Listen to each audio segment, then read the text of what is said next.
سبحان اللہ وبحمدہ سبحان اللہ العظیم سبحان اللہ وبحمدہ سبحان اللہ العظیم۔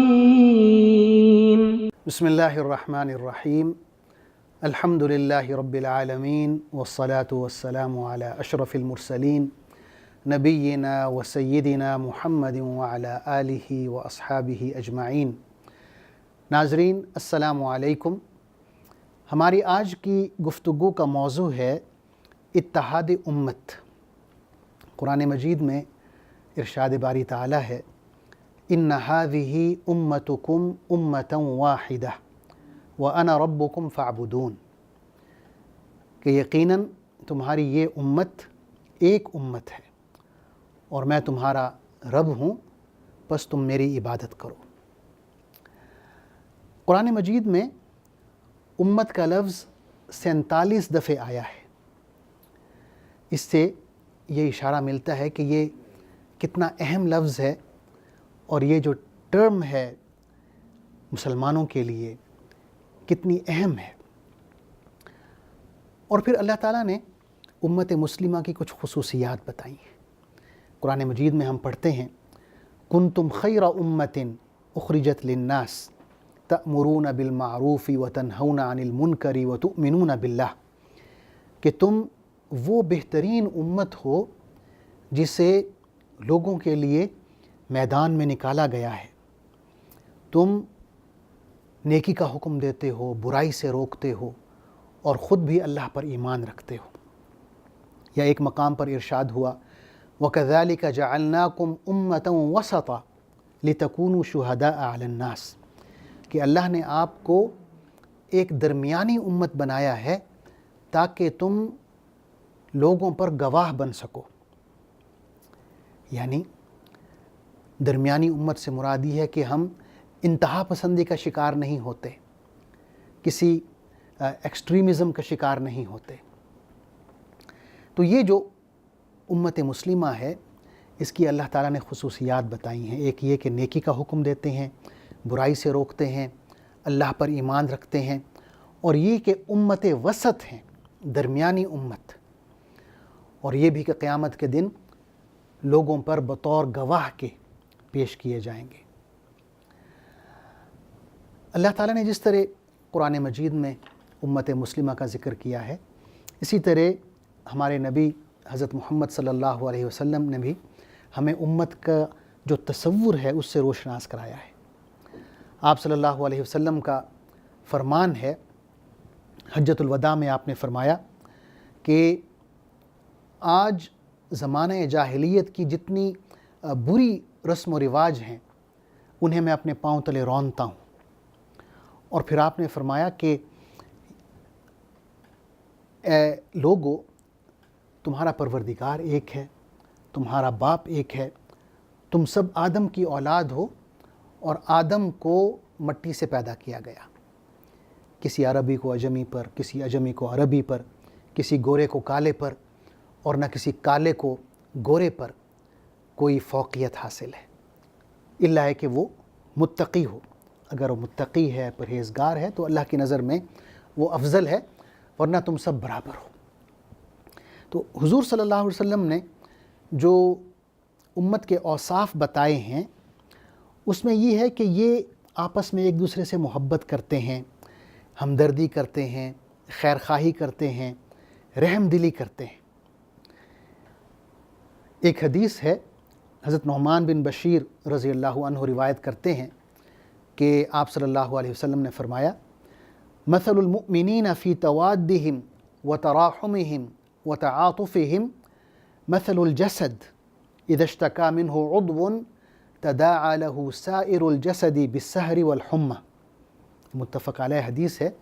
اس کا مطلب یہ ہے کہ امت مسلمہ آپس میں جو مسلمان ہیں، مومن ہیں، ان کی محبت کی مثال، ان کی رحم دلی کی مثال، ان کی ہمدردی کی اور ایک دوسرے پر ترس کھانے کی مثال ایسی ہی ہے جیسے ایک جسم ہوتا ہے، جسد واحد ہوتا ہے، کہ کہ اگر اس جسم کے کسی ایک عضو کو کوئی تکلیف پہنچتی ہے تو سارا جسم جو ہے رات کو جاگتا ہے اور بخار زدہ ہو جاتا ہے، یعنی جب تک وہ تکلیف دور نہ ہو پورا جسم جو ہے اس تکلیف میں مبتلا رہتا ہے۔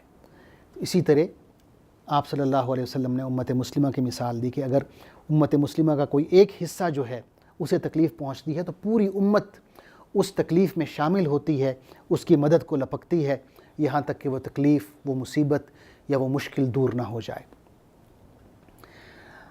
ناظرین، یہ جو ہمدردی ہے یا رحم دلی ہے یا محبت ہے مسلمانوں کے درمیان، یہ کیسے پیدا ہوتی ہے؟ ایثار کا جذبہ، قربانی کا جذبہ، آپس میں محبت، یہ کس طرح پیدا ہوتی ہے؟ حضور اکرم صلی اللہ علیہ وسلم کی ایک حدیث ہے جس میں آپ صلی اللہ علیہ وسلم نے چند مراحل بتائے ہیں کہ اگر تم یہ کرو گے تو یہ حاصل ہوگا، جب یہ حاصل ہوگا تو پھر یہ حاصل ہوگا، اور اگر یہاں تک پہنچ جاؤ گے تو پھر جنت میں داخلہ ممکن ہوگا۔ آپ صلی اللہ علیہ وسلم کے مبارک الفاظ ہیں، لا تدخلوا الجنت حتی تؤمنوا ولا تؤمنوا حتی تحابوا افلا ادلکم علی شیء اذا فعلتموه احببتم افشوا السلام بینکم۔ اس کا مطلب یہ ہے کہ تم لوگ اس وقت تک جنت میں داخل نہیں ہو سکتے جب تک ایمان نہ لاؤ، اور اس وقت تک تم لوگ ایمان نہیں لا سکتے جب تک آپس میں ایک دوسرے سے محبت نہ کرنے لگو۔ پھر آپ نے فرمایا کہ میں تمہیں ایک ایسا عمل بتاؤں کہ اگر تم وہ کرو تو آپس کی جو محبت ہے یہ بڑھے گی۔ آپ نے فرمایا یوں کیا کرو کہ ایک دوسرے کو کثرت سے سلام کیا کرو، افشوا السلام بینکم۔ یہ سلام کیا ہے؟ یہ اللہ کے ناموں میں سے ایک نام ہے جس کا مطلب ہے سلامتی کا مصدر، سلامتی کا منبع، سلامتی کا سرچشمہ۔ حدیث میں آتا ہے ان السلام اسم من اسماء اللہ وضعہ فی الارض فافشوہ بینکم، کہ یہ جو سلام ہے یہ اللہ کے ناموں میں سے ایک نام ہے جسے اس نے اس زمین پر رکھ چھوڑا ہے، تو تم اس نام کو آپس میں پھیلاؤ، جتنا پھیلاؤ گے اتنا سلامتی بڑھے گی، اتنی محبت بڑھے گی، اور محبت بڑھنے سے ایمان آئے گا، اور ایمان جو ہے وہ جنت میں داخلے کا سبب بنے گا۔ اور یہ بھی فرمایا کہ ہر شخص کو سلام کرو، جانتے ہو یا نہیں جانتے سلام کرو، کیونکہ آپ صلی اللہ علیہ وسلم نے قیامت کی نشانیوں میں سے ایک نشانی یہ فرمائی ہے کہ لوگ صرف ان لوگوں کو سلام کریں گے جنہیں وہ جانتے ہیں، جنہیں نہیں جانتے انہیں سلام نہیں کریں گے۔ اور یہ ہم دیکھتے ہیں کہ اگر آپ کسی ایسے شخص کو سلام کریں جسے آپ نہیں جانتے تو وہ آپ کو گھور کے دیکھے گا کہ اس نے مجھے کیوں سلام کیا ہے، کیا یہ مجھے جانتا ہے یا میں اسے جانتا ہوں یا ہم پہلے ملے ہوئے ہیں۔ تو اس طرح کی جو تھاٹس ہیں، سوچیں ذہن میں آتی ہیں، تو یہ نہیں آنی چاہیے، کیونکہ ہمیں حکم یہ دیا گیا ہے کہ ہم ہر شخص کو سلام کریں، جانتے ہیں یا نہیں جانتے، کیونکہ یہ ایک بہت بڑا ذریعہ ہے حضور صلی اللہ علیہ وسلم کی حدیث کے مطابق کہ اس کے ذریعے ہماری آپس کی جو محبت ہے، خیر خواہی ہے، رحم دلی ہے، یہ جذبات پروان چڑھتے ہیں، اور اس سے ایک امت میں اتحاد کا اور محبت کا اور یگانگت کا پہلو ابھرتا ہے۔ کیونکہ یہ جو ہماری امت ہے، امت اسلامیہ، یہ ایک اللہ تعالیٰ نے اسے ایک یونیک چیز دی ہے۔ یہ جو سلام کرنا ہے یہ ہماری امت کی پہچان ہے۔ دنیا کی اور کسی امت میں یہ جو گریٹنگ ہے، کسی کو استقبال کرنا، ویلکم کہنا، السلام علیکم کوئی نہیں کہتا، صرف امت مسلمہ کا یہ ایک طرح امتیاز ہے۔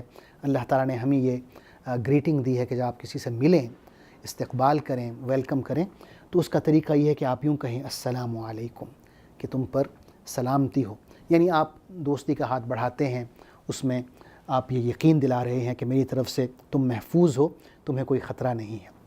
تو امت مسلمہ کا ایک شعار ہے، ایک علامت ہے، ایک پہچان ہے، اور یہ اتحاد امت کے لیے بہت ضروری ہے کہ ہم ایک دوسرے کو بڑھ چڑھ کر سلام کریں، اور اس انتظار میں نہ بیٹھے رہیں کہ دوسرا پہلے سلام کرے، کیونکہ اس میں تکبر کا پہلو ہوتا ہے، اور اگر تکبر آ جائے تو پھر ظاہر ہے وہاں پہ اتحاد کی گنجائش نہیں رہتی۔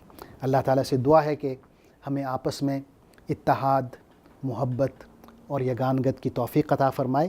آمین. والسلام علیکم ورحمۃ اللہ وبرکاتہ. اللہم صلی علی سیدنا محمد وعلی آلہ وصحبہ وسلم. اللہم صلی علی سیدنا محمد